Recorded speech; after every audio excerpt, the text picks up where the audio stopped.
Assalamualaikum warahmatullahi wabarakatuh.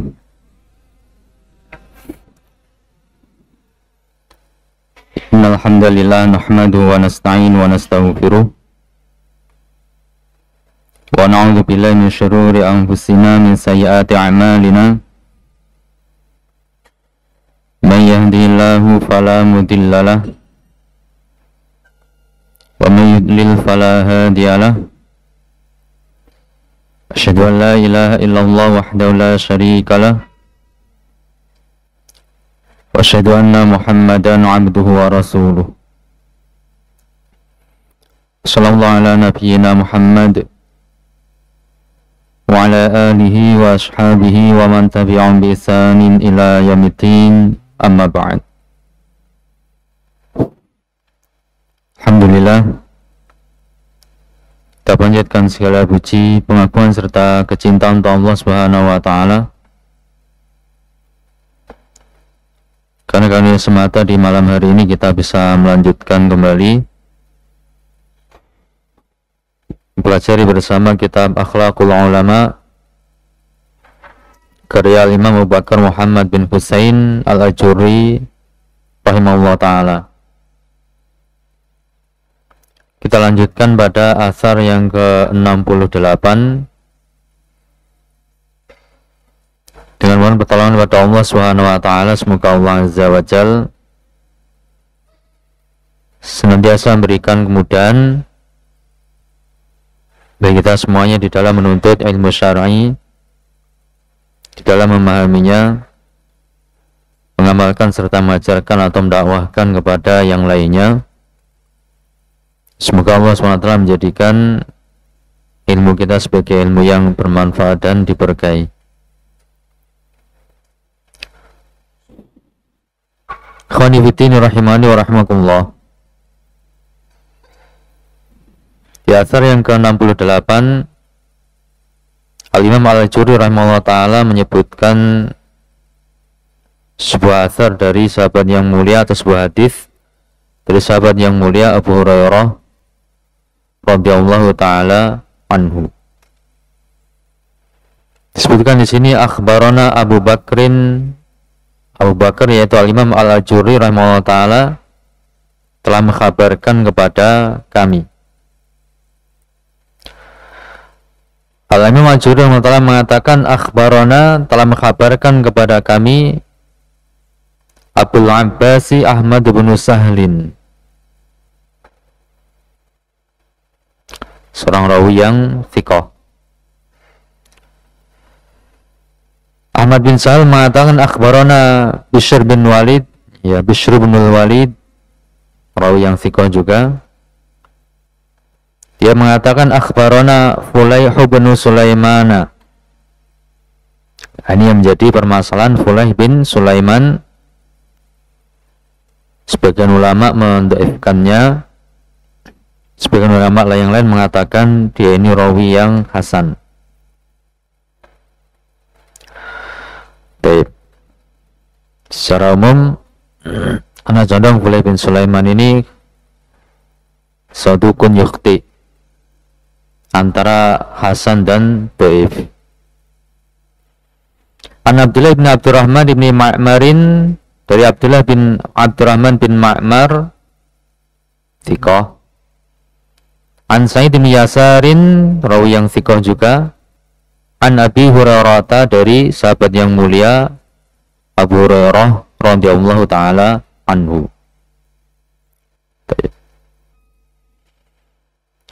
Rigasnya hadis ini minimal adalah hasan dengan adanya penguat-penguat dari jalur yang lainnya, imma hasan imma sahih. Intinya sabit dari Rasulullah sallallahu alaihi wasallam. Wallahu a'lam bishawab. Qala, berkata Abu Hurairah radhiyallahu taala anhu, qala Rasulullah, bahwasanya Rasulullah sallallahu alaihi wasallam telah bersabda, man ta'allama ilman mimma yubtagha bihi wajhullahi la yata'allamu illa liyusiba bi 'aradun minad dunya lam yajid ilfanal jannati yaumal qiyamati. Rasulullah SAW bersabda, man siapapun orangnya ta'allama yang dia mempelajari ilman ilmu apapun maksudnya dalam bidang ilmu syar'i, tapi ilmu yang manapun di bidang ilmu syar'i itu. Ilmu syar'i kan beraneka ragam ya, maka dari ilmu syar'i itu siapapun yang mempelajari ilmu syar'i apapun. Kenapa kok diartikan ilmu syar'i? Karena kalimat berikutnya mimma yubtagha bihi wajhullahi. Mimma diantara hal-hal, yaitu ilmu-ilmu yubtagha yang mana dicari, diharapkan bihi dengan ilmu itu wajhullahi, wajahnya Allah Subhanahu wa ta'ala. Ilmu untuk mencari wajahnya Allah Subhanahu wa ta'ala, maka tentu yang dimaksudkan adalah ilmu syar'i, bukan ilmu dunia. Ya, bukan ilmu dunia. Maka pujian-pujian atau sebaliknya celaan-celaan tentang masalah ilmu itu pada dasarnya dimaksudkan adalah ilmu syar'i ketika pembahasannya di masalah syariat, bukan ilmu dunia. Jadi keliru kalau ada orang membahas ilmu dunia kemudian menyebutkan dalil-dalil tentang berpujinya menuntut ilmu, itu kurang pas. Itu kurang pas. Karena dalil-dalil yang ada tentang pujian menuntut ilmu yang dimaksudkan adalah ilmu syar'i. Ilmu syar'i baik itu ilmu ghayah maupun ilmu wasilah. Ilmu ghayah yaitu ilmu tujuan seperti akidah, fikih, akhlak dan semisalnya. Ilmu wasilah yang menjadi perantar yaitu ilmu alat seperti nahwu, shorof, mustalah dan lain sebagainya.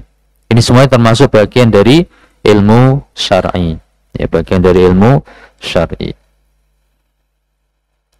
Dan ungkapan ibtigha'a wajhillah, mencari wajahnya Allah Subhanahu wa ta'ala,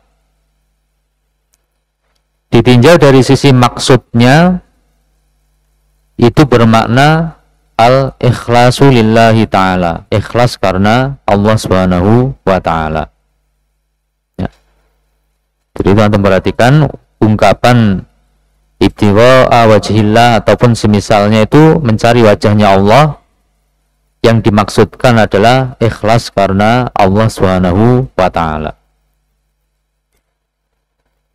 Tapi kemudian di sana ada perbedaan keyakinan antara Ahlus Sunnah wal Jamaah dengan sekte-sekte yang menyimpang terkait masalah sifat-sifatnya Allah Subhanahu wa ta'ala. Dari sisi maksud, dari sisi makna sama-sama mengartikan itu maksudnya adalah ikhlas karena Allah Subhanahu wa ta'ala. Nah, nanti bedanya kalau Ahlus Sunnah wal Jamaah menetapkan sifat wajah bagi Allah Subhanahu wa ta'ala, tapi wajah yang sesuai dengan kemuliaan dan keagungan Allah Subhanahu wa ta'ala, tidak sama dengan wajahnya makhluk. Ya, tidak sama dengan wajahnya makhluk.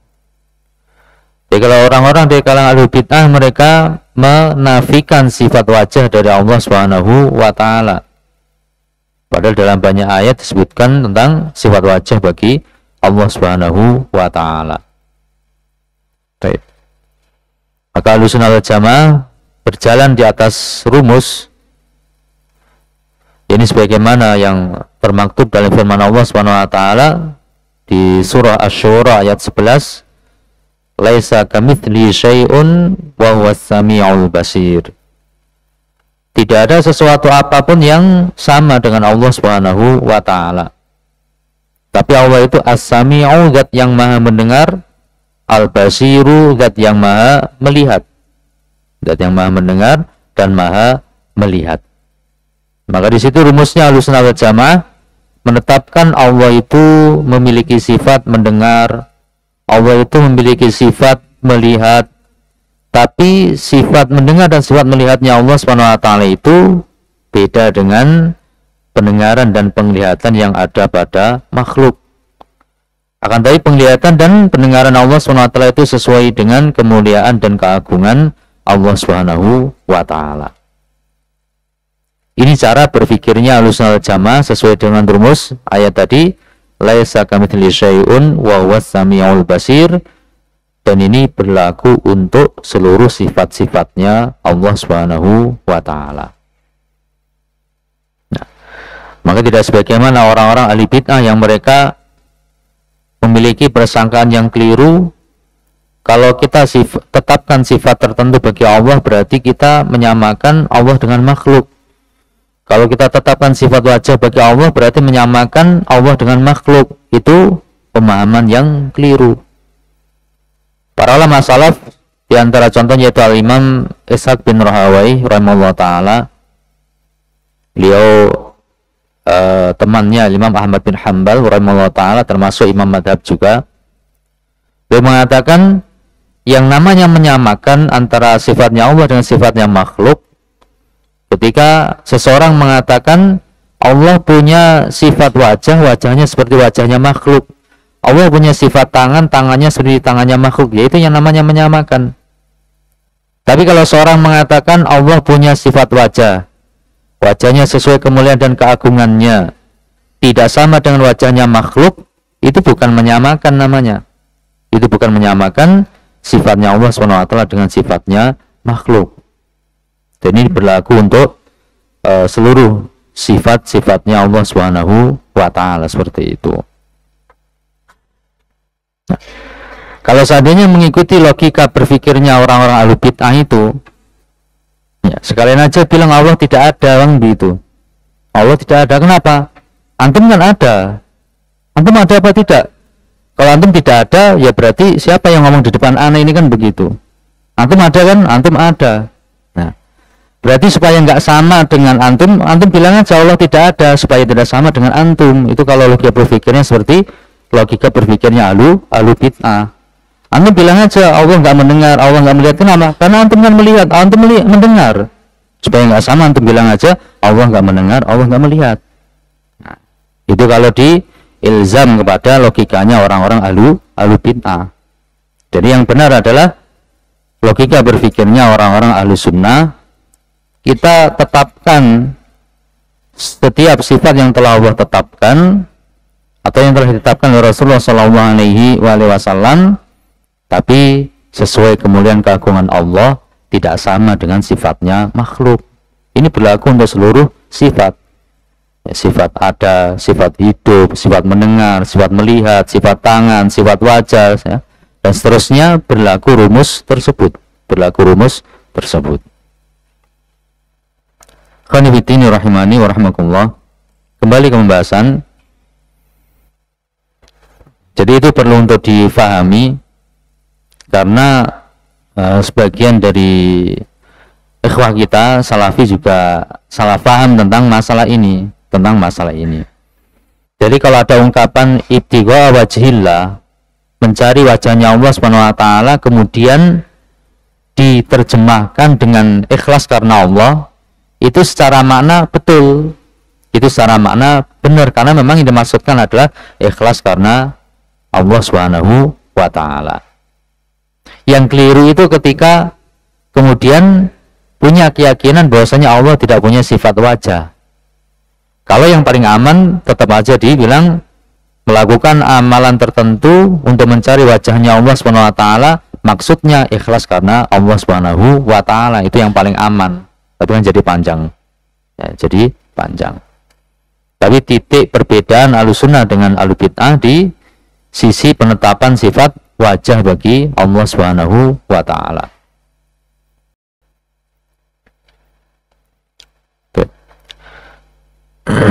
Khonifitini rahimani wa rahmakumullah.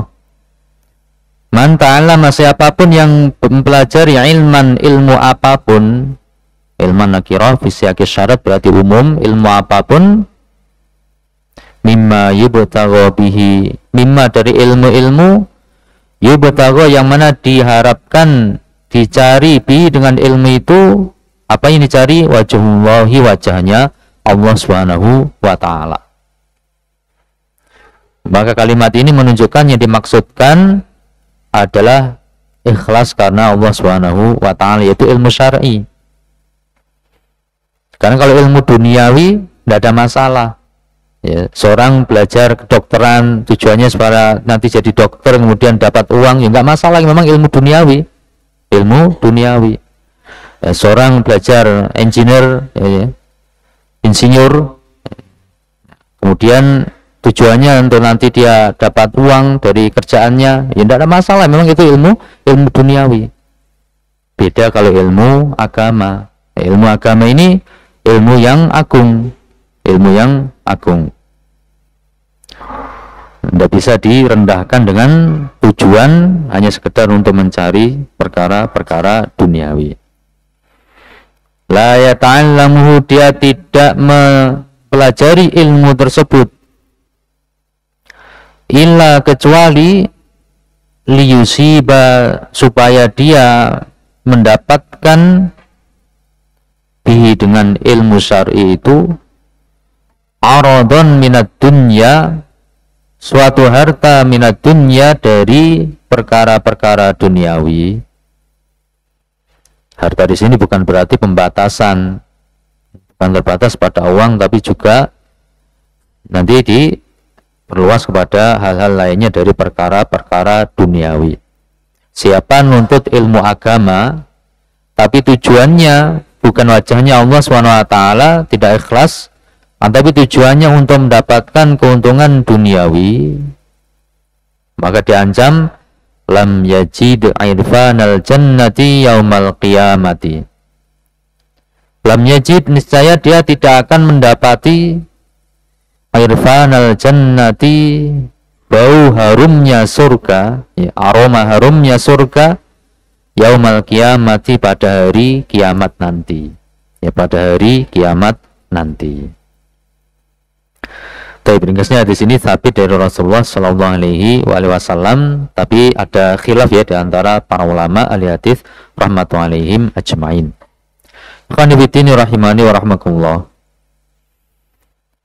Hadis yang ini yang kita baca ini mengingatkan kita untuk jangan bosan-bosan dan untuk senantiasa memperhatikan, yakni tentang masalah mengoreksi niat kita di dalam menuntut ilmu syar'i. Bagi itu belajar Al-Quran, belajar bacanya, atau belajar tentang usul tafsirnya, atau belajar tentang tafsirnya, atau belajar tentang ilmu qiraahnya, atau juga mempelajari hadis, baik tentang lafadznya ataupun tentang maknanya atau fawaid-fawaid yang bisa diambil dari hadis itu, atau belajar tentang ilmu fikih, ilmu akidah, ilmu tentang akhlak, ilmu tentang tazkiyatun nufus, ilmu tentang dakwah, atau belajar tentang ilmu-ilmu alat, nahwu, sharaf, mustalah hadis, usul fikih, qawaid fiqhiyah, ataupun yang lainnya dari ilmu syar'i. Maka hendaklah ditata niatnya sejak awal dan terus dikoreksi niatnya sepanjang perjalanan menuntut ilmu itu. Bahwasanya niatnya itu ikhlas karena Allah Subhanahu wa ta'ala. Dan ikhlas sudah sering kita sampaikan, bentuknya yakni diniatkan ibadah untuk Allah Subhanahu wa ta'ala, untuk mencari wajahnya Allah, mencari pahala dari sisi Allah Subhanahu wa ta'ala, li'ilai kalimatillah, untuk meninggikan kalimatnya Allah Subhanahu wa ta'ala, untuk membela agamanya Allah Subhanahu wa ta'ala, ya. Dan seterusnya dari niat-niat yang intinya adalah untuk mencari kebahagiaan ataupun kesuksesan di akhirat kita, di akhirat kita. Baik. Ini sangat penting bagi kita untuk memahaminya. Khonibitini rahimani wa rahmakumullah. Dan dulu sudah pernah kita sampaikan pula tentang masalah ijazah, ya, masalah ijazah. Itu memang ada perbedaan pandangan ya di antara para ulama rahmatullahi alaihim ajmain. Dahulu telah pernah kita sampaikan keterangan dari Syekh Ibnu Utsaimin rahimahullah taala. Bahwasanya tentang masalah kita belajar suatu ilmu kemudian mendapatkan ijazah, baik itu ijazah formal atau ijazah sanad atau ijazah apa, itu semuanya tergantung kepada niat kita. Jadi yang paling inti, niat kita dalam pelajari ilmu itu apa? Ya, seharusnya kita koreksi niat kita ikhlas karena Allah Subhanahu wa taala. Sementara masalah ijazah itu sekedar kita jadikan sebagai sarana. Sarana untuk apa? Sarana bukan untuk mendapatkan keuntungan duniawi, tapi sarana untuk berdakwah. Ya, sarana untuk berdakwah. Ini tipis-tipis. Ya, perbedaannya tipis-tipis, tergantung niat. Nah, maka itu sangat penting untuk kita ya mengoreksi hati kita masing-masing. Ya, niatan kita mempelajari ilmu syar'i itu apa? Mempelajari ilmu syar'i itu niat kita apa? Seharusnya yang kita niatkan supaya kita ibadah pada Allah Subhanahu wa taala, supaya kita ibadah itu bisa sesuai dengan apa yang dikehendaki dan diridhoi oleh Allah Subhanahu wa taala. Ilmu alat sebagai sarana, begitu pula niatnya untuk supaya bisa ibadah kepada Allah Subhanahu wa taala, supaya bisa memberikan manfaat ilmiah bagi yang lainnya. Itu asalnya seharusnya seperti itu. Seharusnya seperti itu. Nah, adapun ijazah-ijazah yang ada itu sebagaimana kita katakan tadi, itu kita niatkan sebagai wasilah dakwah. Ijazah atau gelar atau apapun itu perkara duniawi jangan dijadikan sebagai tujuan untuk halal duniawi, tapi dijadikan sebagai sarana untuk meraih akhirat kita, untuk meraih kebaikan akhirat kita. Dan untuk misalkan punya ijazah sanad, baik sanad matan-matan tertentu ataupun sanad Al-Quran, sanad qiraah atau yang lainnya, atau juga ijazah formal, ya. Untuk melanjutkan ke jenjang yang lebih tinggi dibutuhkan ijazah formal. Niatnya untuk mempermudah urusan itu, mempermudah dalam belajar. Nanti kalau memiliki gelar itu untuk mempermudah dalam dakwahnya, bukan yang dilihat tujuan duniawinya. Itu sangat penting untuk kita senantiasa mengoreksi hati kita masing-masing. Nanti masalah ijazah niatnya dunia. Karena memang fakta di lapangan akan berbeda, dan itu ujian bagi para dai. Bisa ndak untuk meluruskan niatnya di dalam berdakwah tersebut, di dalam berdakwah itu. Nah, fakta di lapangan nanti sikap itu memang akan berbeda. Ya. Yang nggak punya gelar sarjana dengan punya gelar sarjana akan berbeda. Itu akan berbeda. S1 sama S2 sudah berbeda, apalagi kalau S3 doktor beda lagi itu nanti. Baik sikap maupun ngasihnya itu beda-beda. Nah, maka itu ujian bagi para dai. Niatnya apa? Di dalam mempelajari ilmu syar'i atau melanjutkan ke jenjang yang lebih tinggi, itu niatnya apa? Ya. Atau punya ijazah sanad hanya qiraah Hafiz an Asim, beda dengan punya qiraah Sab'ah nanti. Beda itu nanti. Orang nyikapinya sudah berbeda. Ya, itu sudah berbeda. Tidak punya sanad dengan punya sanad. Padahal yang nggak punya sanad lebih mungkin nanti lebih diperhatikan yang punya sanad. Nih, yang punya sanad itu lebih diperhatikan. Nah, ini penting untuk meluruskan niat ketika antum mencari sanad atau mencari ijazah formal atau untuk naik ke jenjang yang lebih tinggi dalam pendidikan formal dan semisalnya. Perhatikan niatnya apa. Kalau niatnya karena dunia, maka hati-hati, ini perkara akhirat. Jangan diniatkan hanya sekedar untuk perkara-perkara duniawi. Baik. Khani bidini rahimani wa rahimakumullah. Insyaallah kita cukupkan di sini. Ini sekedar mengingatkan kita pentingnya kita mengoreksi hati kita dan niat kita di dalam menuntut ilmu syar'i, dan yang ikhlas karena Allah SWT untuk mencari keselamatan dan kebahagiaan kita di akhirat nanti, bukan untuk mencari perkara-perkara duniawi, ya, bukan untuk mencari perkara-perkara duniawi. Masalah nanti kemudian ternyata dunianya datang, yaitu sudah Pak, takdirnya Allah Subhanahu wa taala. Tapi jangan jadikan itu sebagai tujuan. Jangan jadikan itu sebagai niatan dunia itu, jangan jadikan sebagai tujuan. Sudah. Masalah nanti belajar, masalah nanti berdakwah, niatkan ikhlas karena Allah Subhanahu wa taala untuk berdakwah, meninggikan kalimatnya Allah Subhanahu wa taala. Orang ngasih, orang nggak ngasih, yaitu urusannya, bukan urusan kita. Kalau kemudian ngasih, ya tergantung sikap kita. Kita ikut pendapat ulama yang mana. Antum mau nolak, monggo tolak. Nah, kalau antum kemudian milih pendapat yang lain, ngambil karena butuh, sebatas kebutuhan, atau diambil nanti bisa ditasarufkan mungkin untuk orang fakir miskin, atau mungkin untuk ma'at, atau mungkin untuk masjid, monggo, terserah pilih pendapat yang mana, kan begitu.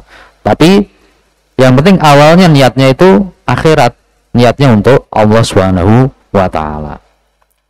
Wallahu a'lam bishawab. Tapi mungkin sampai sini mudah-mudahan bisa difahami dan bermanfaat.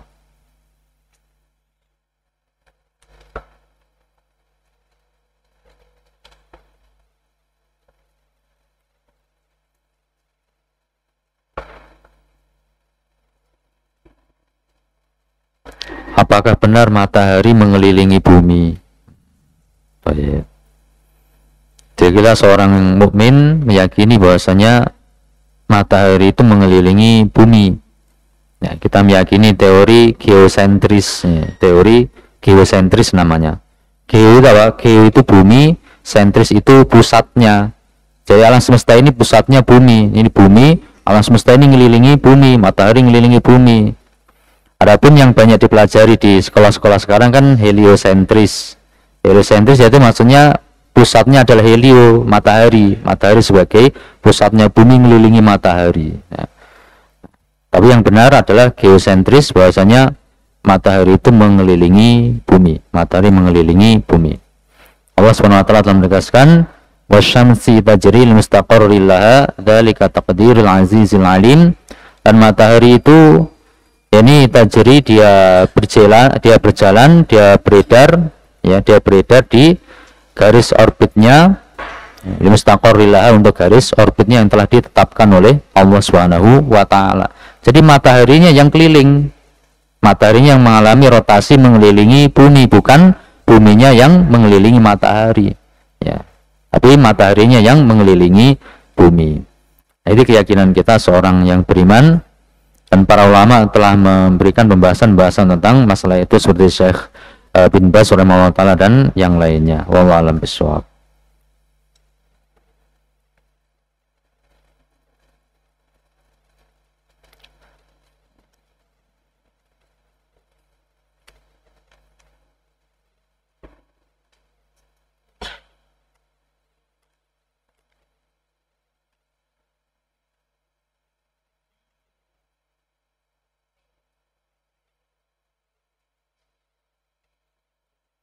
Baik, insyaallah kita cukupkan di sini.